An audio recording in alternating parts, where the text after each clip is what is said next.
Bonjour à tous et bienvenue dans cette formation consacrée à Blender dans sa version 2.66, donc sa dernière version en date. Dans cette formation, je vais vous montrer comment travailler avec Blender dans des conditions similaires à celles de ZBrush. Alors bien entendu, on ne va pas travailler avec des Z-sphères, mais on va travailler avec un mesh et surtout le modifieur qui a été récemment ajouté, qui est le modifieur Skin. Alors, qu'est-ce que ce modifieur Skin va nous permettre de faire? Eh bien, ce modifier skin va nous permettre de réaliser des esquisses rapides de silhouettes de personnages ou de monstres grâce à de l'ajout de matière, mais vous allez voir de façon très rapide. Avant de commencer, on va actionner le Screencast Keys qui va nous permettre donc de suivre intégralement les commandes que je vais réaliser, mais que je vais aussi énumérer pour un meilleur suivi. Voilà, donc là vous avez toutes les commandes qui s'affichent en bas à gauche. Donc on va utiliser la touche X pour supprimer notre cube et on va faire un Shift A pour ajouter une surface plane qui va être notre mèche de départ à la constitution de notre personnage. On va activer ici le magnétisme pour pouvoir décaler en mode édition notre objet d'une unité Blender. Donc une unité Blender, c'est ici constitué par un carreau.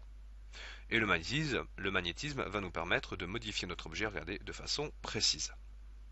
Donc on va passer en mode édition avec la touche tabulation et on va la décaler d'une unité.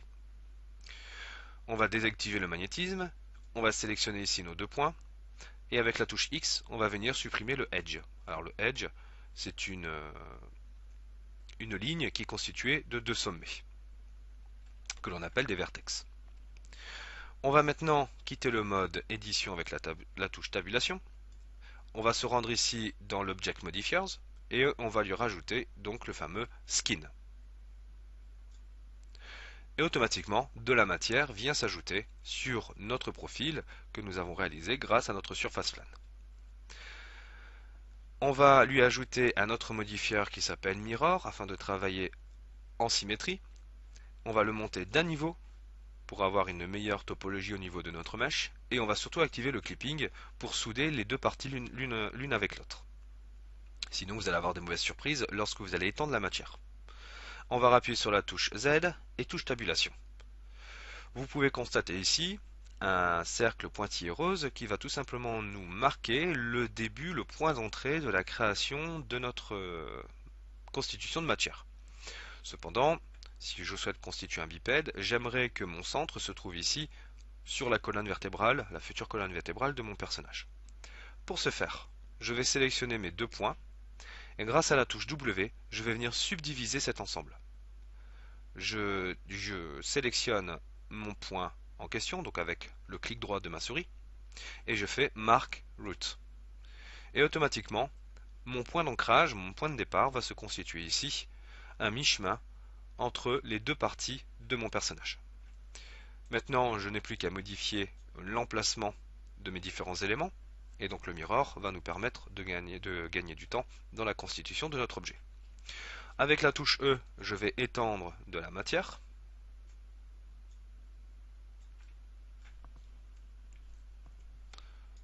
Voilà, donc là avec la touche G, je vais modifier l'emplacement de la matière, vous voyez. On va faire un petit bout de bras. Voilà, on va constituer le torse. Voilà.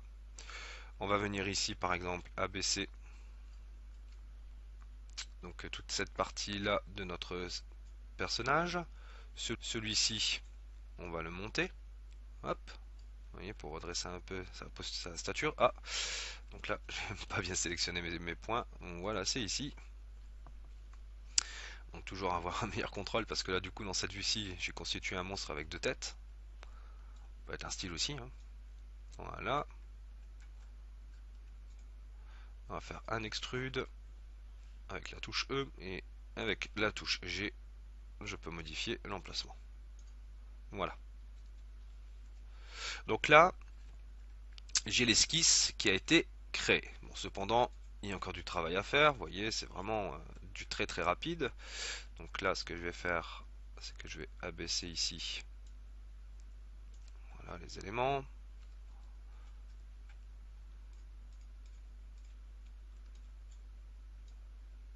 Voilà, Et puis après, par exemple, en vue de dessus, vous créez une rotation comme ça sur l'axe des Z pour avoir une orientation beaucoup plus naturelle de la posture de notre future création.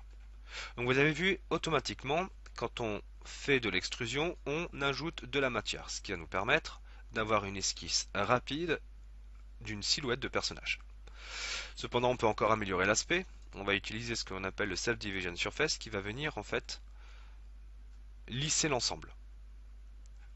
Maintenant, pour pouvoir donc modifier l'aspect de votre silhouette, vous avez la possibilité encore de subdiviser donc les parties souhaitées, vous voyez, pour affiner notre personnage. Et vous avez aussi la possibilité, grâce à un CTRL A, de modifier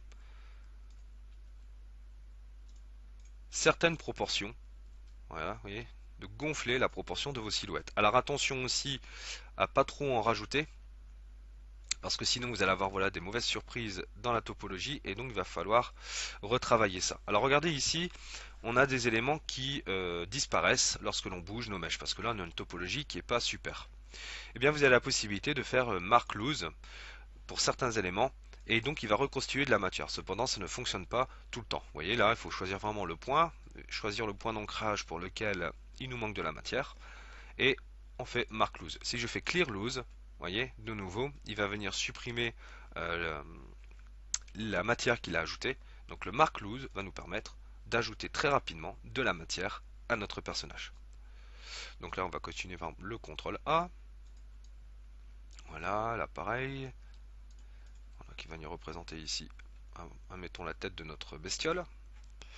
Ici, je peux faire la même chose, CTRL A, pour venir ici agrandir la partie arrière de notre monstre, vous voyez, et automatiquement j'ai la silhouette qui se constitue. Alors bien entendu, je ne peux pas travailler dans ces conditions, c'est-à-dire rajouter constamment du volume avec la touche CTRL A. Il va falloir qu'on utilise ce qu'on appelle le Sculpt Mode. Cependant, le Sculpt Mode n'est pas du tout le sujet de cette formation actuellement. Je vous montrerai tout ça un petit peu plus tard. Mais je vous montre tout simplement que grâce au Skin Modifier, vous avez la possibilité de créer très rapidement la silhouette d'un personnage ou d'un monstre que l'on peut venir sculpter. Je vais vous montrer un des résultats suite au sculpt grâce à notre modifier skin, et on fera une formation par la suite qui va nous permettre de modéliser un autre type de personnage, un autre type de monstre de ce genre. Mais vous voyez que grâce au skin modifier et à la partie sculpture de Blender, on peut réaliser vraiment des choses très sympathiques. Donc voilà, ça c'était l'esquisse de départ qui a permis de réaliser le monstre que vous avez pu voir tout à l'heure. Et donc du coup, j'ai utilisé exactement la même méthode de topologie que précédemment avec le fameux Skin Modifier. C'est ainsi que se termine cette formation sur le nouveau modifier de la version 2.66 de Blender, et je vous dis donc à très bientôt pour de futures formations sur Blender.